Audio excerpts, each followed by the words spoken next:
This is the last video I'm ever posting. If you're watching this, the thing in my cell wasn't Marcus anymore. I served 15 years in a southern Arizona penitentiary. What I was in for doesn't matter. What happened inside those walls will haunt me for the rest of my life. It all started as a prison legend. A story I heard on my second day. The way it was told, a guard was doing morning roll call when he stopped at a cell with a single occupant. Something was wrong. The man standing there didn't move right. Didn't look right. When they checked, they found it wasn't the prisoner they expected at all. It was someone else entirely. A man wearing the skin of the real inmate, loose and sagging like a costume. Underneath, his body looked wrong, almost inhuman. The worst part, he wasn't even an inmate. They had no idea how he got into the prison, let alone a locked cell. He had no records, no fingerprints on file, and they never found the body that skin belonged to. They called him the Skinwalker, not the traditional novel kind, but that's what stuck. A month later, he was transferred somewhere else, and everyone breathed easier. But he left something behind, a story, kept alive by an old novel lifer named Carl. Carl told us the real legends. Skinwalkers, he said, could mimic humans almost perfectly. They twitch, walk wrong, their speech just slightly off. The longer they practiced, the harder they were to spot.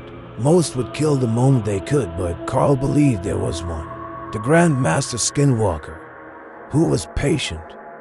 He would live among its prey for years, waiting for perfect moments to strike. In our yard, when someone broke, it happened in a very specific way.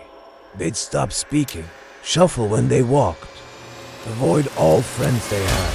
They'd hang their hair in their face and keep to themselves. And within a couple weeks, without warning, they'd be transferred. No goodbyes, no explanation. No one liked to talk about it, as if acknowledging it might make it happen to them. I felt the same. Then there were the nights. Short bursts of sound echoed through the cell block. A pig's dying squeal mixed with nails on a chalkboard. Shadows darted across my walls when no one was there. And the footsteps of God. The footsteps. Wet, bare feet slapping tile at impossible speed, sprinting from one end of the block to the other.